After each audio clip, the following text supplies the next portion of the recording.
Hello and welcome to my YouTube channel, Sofia or Bust. Or if you want to check out my website for my blog, it's www.sofiaorbust.com, and you'll see the link at the end of this video in the description. So if you want to check it there, there's some quite, I have a good few blogs up there now, a good blog post. So what is it about? It's just basically about a guy in his mid-50s decided to pack one bag and come to live in Bulgaria, Sofia, for a while. Why? I'm not quite sure yet. As soon as I know, I'll let you know, but I'm not quite there yet. I'm only here a couple of weeks, so but I'm enjoying it so far, and thanks very much for some very nice comments on the blog. Mostly from my family, but not actually from all my family, but thanks very much. It's very good to hear back if someone's enjoying something, you know.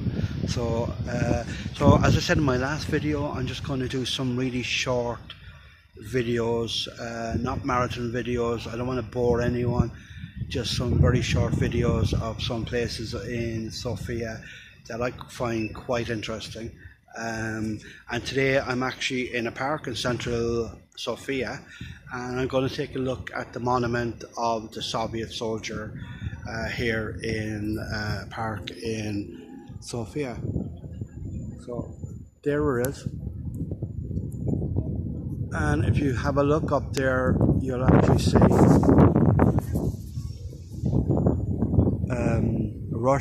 a Bulgarian woman holding a baby, Bulgarian guy, a worker, and there's the Liberator. It's the Russian soldier, and the Liberator, that's the guy with the gun. So it was built in 1954, 10 years after the Soviets came and pushed the Germans out. So it was built on the 10th anniversary. But it's quite a controversial sculpture at the moment. It's a lot of Bulgarians obviously wouldn't call it liberation. They only got rid of the communist system in 1989, and there's still quite a lot of problems there. They might have got rid of communism in name, but there's still a lot of issues. So just go and walk over here. If you don't mind, it's a lovely day here in Sofia. It's late July. It was raining today, but it turned out a beautiful late July evening. So if you look here, you have this sculpture of Soviet / Russian soldiers, the guys who liberated the city in 1944. So it's actually become quite a controversial area, because in 2012 the city actually woke up to a group of people had come here in the middle of the night, and instead of where you see the Soviet soldiers, they were actually painted over to look like American pop culture heroes. So where you had these guys here in their military uniforms, they were wearing there was Superman, Wonder Woman, Father Christmas, and Ronald McDonald. So it actually went viral, and I don't think the Russian embassy was quite happy. And then again, a few years later, someone again in the middle of the night came and put Guy Fawkes masks on. If you remember, there was a big protest back in 2012 when all the banks were going under, and the anonymous movement was quite popular then, you know.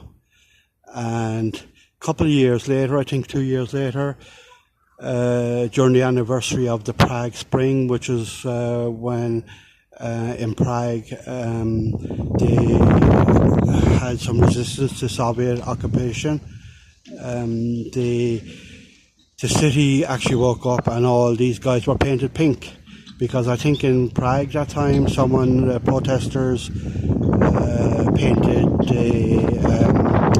the tanks pink. So, and it was actually Bulgaria. Bulgaria was the first of the Soviet pact countries, the Eastern Bloc countries, that suggested sending in the tanks to Prague. So I'm sure there are some Bulgarians that actually felt a bit guilty about that. So it was actually to say sorry more than anything, you know. And again, the Russian embassy was quite unhappy and made another protest. And then a few years later, there was, you can still see the markings there now, they were painted again to protest about Russia's interference in Ukraine. So I think at this stage the Russian embassy went a bit ballistic and the Bulgarians had to do something. So they introduced a camera there. So the next people, I suppose you could always put a blanket around the camera. I'm not giving anyone any suggestions, but it doesn't look very high tech up there, you know.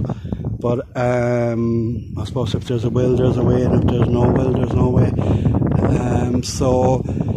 But it's actually ironically for like an area that maybe represents oppression, it's become an area where people now protest, you know. And actually the gay pride parade leaves from here as well, you know. And they're probably the most bravest of all because they didn't arrive here during the dark. They were here in the daylight, you know. And as much as I like Sofia and Bulgaria, it's got a long way to go on gay rights issues. So, you know, fair play to them. And it's actually become, as I said, it's very popular with kids, and it seems to become like a big iconic area now.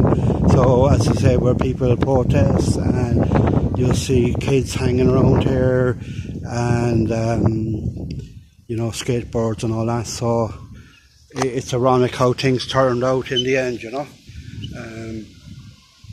So there's actually movement. There's a movement now. People want to take this statue down, and you know, I'm no great fan of the Soviet Empire, as it was called back then, but I don't think we should be wiping out our history, you know, because you know, if someone doesn't agree with something and they take it down, if someone actually agrees with that later on, it's gone, you know, it's gone. So, and it's really good the way this has worked out, because the area has become has come to represent everything that the Soviets tried to impose here, you know. So it's funny how things worked out. So that's a quick video of the Soviet soldier monument here in one of the many parks in Sofia. I don't think I've ever seen a city with so many parks. So thanks for listening, and I'll have a look at something else the next day. Don't worry, there's loads to look at, and as I said, there'll be just short videos, and check out my link below. So www.sofiaabirths.com, and for more rip-roaring adventures during my stay here in Sofia. So thanks very much. Goodbye.